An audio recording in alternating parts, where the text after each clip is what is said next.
Good evening friends. आज से हम एग्रीकल्चर के कुछ मोस्ट इम्पॉर्टेंट क्वेश्चन पर डिस्कस करेंगे जो कि बहुत ही ज़्यादा इम्पॉर्टेंट होने वाले हैं हमारे अपकमिंग एग्री कॉम्पिटिटिव एग्ज़ाम्स के लिए। फर्स्टली हम इंटोमोलॉजी के कुछ क्वेश्चंस पर फोकस करेंगे, देन आफ्टर हम अदर सब्जेक्ट के भी क्वेश्चन पर फोकस करेंगे और साथ ही इसके आसपास के जो भी क्वेश्चंस होंगे हम उसको डिस्कस करते हुए चलेंगे। तो स्टार्ट करते हैं आज का डिस्कशन। हमारा फर्स्ट क्वेश्चन है वो है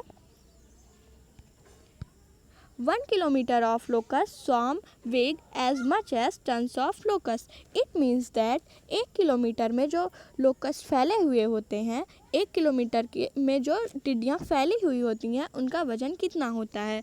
the right answer is 300 tons. मतलब जो 1 किलोमीटर के दायरे में टिड्डियाँ फैली हुई होती हैं उनका वजन होता है 300 ton. Come to the next question. Pest of maize belonging to family Crambidae. इसका मतलब है ऐसा कौन सा पेस्ट है मेज का जो कैम्बिडी फैमिली से बिलोंग करता है? इसका जो राइट आंसर है वो होगा ऑप्शन ए, काइलोपार्टेलस। इसको हम स्पॉटेक्स स्टॉक बोरर के नाम से भी जानते हैं। So the right answer is Chilo partellus. Chilo partellus एक ऐसा पेस्ट है जो कैम्बिडी फैमिली का है और मेज में लगता है। Come to the next question. Order Odonata includes. इसका मतलब है ऑर्डर ऑर्डिनेटा में ऑर्डर ऑर्डिनेटा का पेस्ट कौन सा है इसमें से? So the option is mayfly, dragonfly, stonefly, fruit fly. Mayfly is also called shadfly. इसका जो राइट आंसर है वो है dragonfly. Dragonfly order Odonata का पेस्ट है।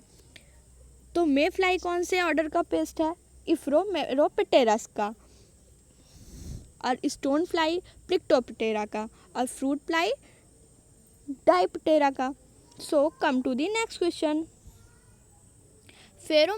Pheromones are also known as antibiotics, ecto hormones, hormones, attractants. Pheromones को और क्या कहा जाता है? एंटीबायोटिक्स कहा जाता है, इक्टो हार्मोन्स कहा जाता है, हार्मोन्स कहा जाता है या अट्रैक्टेंट्स कहा जाता है? सो the right answer is ecto hormones. Pheromones को हम इक्टो हार्मोन्स के नाम से भी जानते हैं। ये जो फेरोमोन्स होते हैं ये सिंथेसाइज होते हैं इंसेक्ट के अंदर। कौन सी सेल में? ग्रैंडुलर इपीडर्मल सेल में।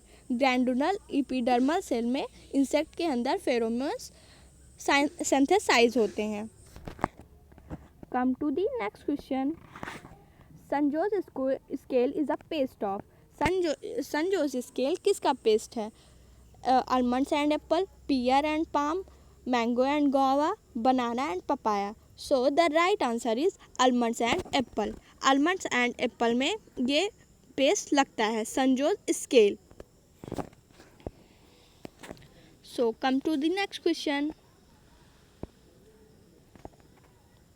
Stored grain paste can be killed by our exposure to 51.5 to 54.5 degree Celsius. It means that stored grain जो होते हैं, जो हम खाद्यान्न रखते हैं स्टोर करके, उसमें जो है 51 से 51.5 से 54.5 डिग्री सेल्सियस में कितने घंटे के लिए रखना पड़ता है कि उसमें के पेस्ट मर जाएं? So the right answer is 3 hour. 3 hour के लिए जब हम 51.5 से 54.5 डिग्री सेल्सियस पे रखेंगे तो उसमें जो स्टोर्ड ग्रेन में जो पेस्ट लगे हुए होंगे वो मर जाएंगे। आपसे एक क्वेश्चन है कि जब हम डिब्बा बंद करके कोई सामान रखते हैं तो उसमें अपने आप कैसे पेस्ट लग जाते हैं? कभी आपने देखा है? घरों में होता है ऐसा। किसी को पता होगा तो कमेंट्स में ज़रूर बताइएगा। चलते हैं हमारे नेक्स्ट क्वेश्चन पे। The glands which produce pheromone queen honey bee. कौन सी ग्लैंड है जो क्वीन हनी बी के फेरोमोन्स को प्रोड्यूस करती है? तो इसका जो सही ऑप्शन है वो होगा मैंडिबुलर ग्लैंड। मैंडिबुलर ग्लैंड्स जो हैं हनी बी में वो फेरोमोन्स को प्रोड्यूस करती हैं। अब हम अपने नेक्स्ट क्वेश्चन की ओर बढ़ते हैं। The average locust swarm spread over.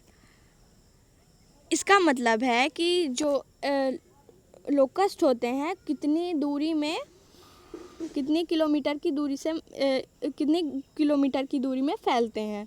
तो इसका जो राइट आंसर है वो है 10 स्क्वायर किलोमीटर। लोकस्ट मतलब टिड्डियों का दल एक साथ झुंड में ही आते हैं और वो पूरे के पूरे खेत को ऐसा सफाया करके चले जाते हैं। तो हम इन्हें काफ़ी दूर से भी देख सकते हैं। वे 10 स्क्वायर किलोमीटर की दूरी में फैले हुए होते हैं एक झुंड में। So come to the next question. The damaging stage of cotton jassid is. Cotton jassid की डैमेजिंग स्टेज क्या है? Caterpillar and nymph, caterpillar, nymph and adult. तो इसका राइट आंसर जहाँ तक मुझे लगता है सबको पता होगा, इसका राइट आंसर है निम्फ एंड एडल्ट।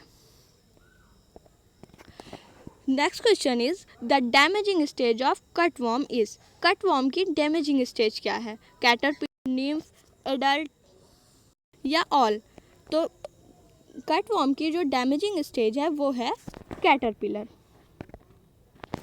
तो आज का हमारा 10 क्वेश्चन यहीं पे ख़त्म होता है। आज का डिस्कशन यहीं पे समाप्त होता है। Thank you. अगर आपको अच्छा लगा हो तो कमेंट्स में ज़रूर बताइएगा। Thank you so much.